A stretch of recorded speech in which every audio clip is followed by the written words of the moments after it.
Welcome back విస్టమర్స్. ఇప్పటి వరకు మనం సింగిల్ వేరియబుల్ ఫంక్షన్స్ పైన ఒక మంచి అవగాహనను అంటే సాలిడ్ ఇంట్యూషన్ ని పెంచుకున్నాం.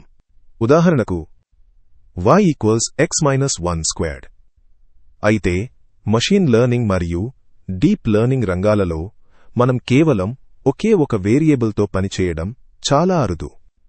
దానికి బదులుగా వందల లేదా లక్షల కొద్దీ వేరియబుల్స్ ఉన్న ఫంక్షన్స్ ని మనం ఆప్టిమైజ్ చేస్తాము.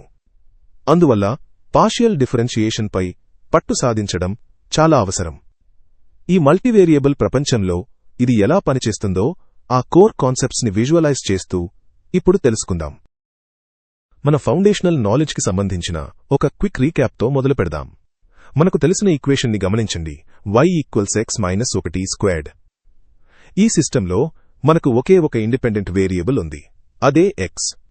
మన ప్రీవియస్ సెషన్స్ లో చెప్పుకున్నట్టుగా x లో వచ్చే మార్పుకి అనుగుణంగా y ఎలా మారుతుందో ఆ స్లోప్ లేదా డెరివేటివ్ మనకు ఖచ్చితంగా తెలియజేస్తుంది. ఈ ఫండమెంటల్ రిలేషన్షిప్ వల్లే మనం ఆ కర్వ్ మీద ఎఫెక్టివ్గా మూవ్ అవ్వగలిగాం. ఇప్పుడు ఒక మల్టీవేరియబుల్ ఈక్వేషన్ ని గమనిద్దాం. z equals 0.2x² plus 0.2y².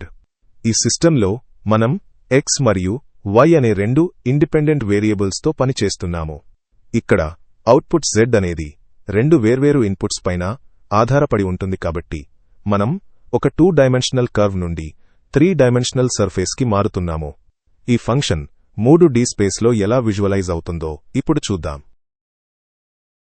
ఇప్పుడు మనం మల్టీవేరియబుల్ క్యాల్కులస్లోని ఒక ముఖ్యమైన అవగాహనకు వచ్చాము, అదే పార్షియల్ డిఫరెన్షియేషన్. విజ్డమర్స్ కాస్త జాగ్రత్తగా వినండి, ఎందుకంటే కాంప్లెక్స్ మోడల్స్ ఎలా నేర్చుకుంటాయో అర్థం చేసుకోవడానికి ఈ కాన్సెప్ట్ పై పట్టు సాధించడం చాలా ముఖ్యం. మనం ఈక్వేషన్స్లోకి వెళ్లే ముందు ఒక చిన్న అనాలజీని అంటే ఒక ఉదాహరణను చూద్దాం. ఒక పార్కులో ఒక బాబు చేతిలో బెలూన్ పట్టుకుని పరిగెడుతున్నాడని ఊహించుకోండి. ఆ బెలూన్ కదలడం లేదా వంగడం అనేది రెండు వేర్వేరు వేరియబుల్స్ వల్ల ప్రభావితమవుతుంది. మొదటిది ఆ బాబు పరిగెత్తే వేగం మరియు రెండవది గాలి తీవ్రత. ఒకవేళ కేవలం గాలి మాత్రమే ఆ బెలూన్పై ఎలాంటి ప్రభావం చూపుతుందో మనం తెలుసుకోవాలనుకుంటే మనకో సమస్య ఎదురవుతుంది. ఆ బాబు కూడా పరిగెడుతుంటే అతని కదలిక మన అబ్జర్వేషన్ కి అడ్డు తగులుతుంది. గాలి ప్రభావాన్ని విడిగా గుర్తించాలంటే మనం ఆ బాబుని కదలకుండా ఉండమని అడగాలి. బాబు స్పీడ్ని కాన్స్టెంట్ గా ఉంచినప్పుడు ఆ బెలూన్లో వచ్చే మిగిలిన ప్రతి కదలిక ఇప్పుడు కేవలం గాలి వల్ల మాత్రమే జరుగుతుంది. ఇలా ఒక వేరియబుల్లో వచ్చే మార్పుని గమనించడానికి మరొక వేరియబుల్ని ఫ్రీజ్ చేయడం లేదా కాన్స్టెంట్ గా ఉంచడమే పార్షియల్ డిఫరెన్షియేషన్ వెనుక ఉన్న అసలైన లాజిక్. చాలా బాగుంది.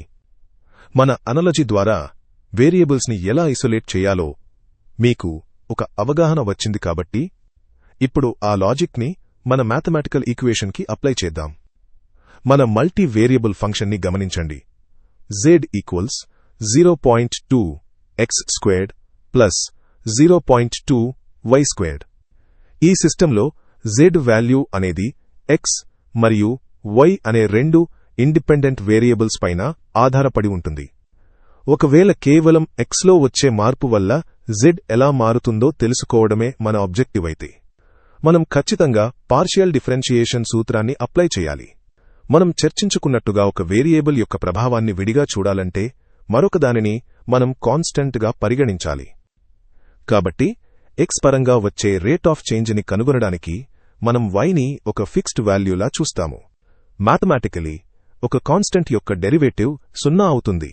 ఇది y యొక్క ప్రభావాన్ని ఫ్రీజ్ చేసి కేవలం x వల్ల ఏర్పడే స్లోప్ పైన ఫోకస్ చేసేలా చేస్తుంది. దీని ఫలితంగా వచ్చే పార్షియల్ డెరివేటివ్ ని మనం డో అనే గుర్తుతో సూచిస్తాము మరియు దీనిని ఈ విధంగా లెక్కిస్తాము. ∂z/∂x equals the partial derivative with respect to x of 0.2x² plus the partial derivative with respect to x of 0.2y². ఇక్కడ y ని కాన్స్టెంట్ గా భావించాము కాబట్టి దాని డెరివేటివ్ 0 అవుతుంది. అప్పుడు మనకు మిగిలేది ∂z/∂x ఈక్వల్స్ 0.4x. కింద ఉన్న కామెంట్స్లో మీ ఇన్సైట్స్ మరియు లెర్నింగ్ ఎక్స్పీరియన్స్ ని మాతో షేర్ చేసుకోమని కోరుతున్నాము.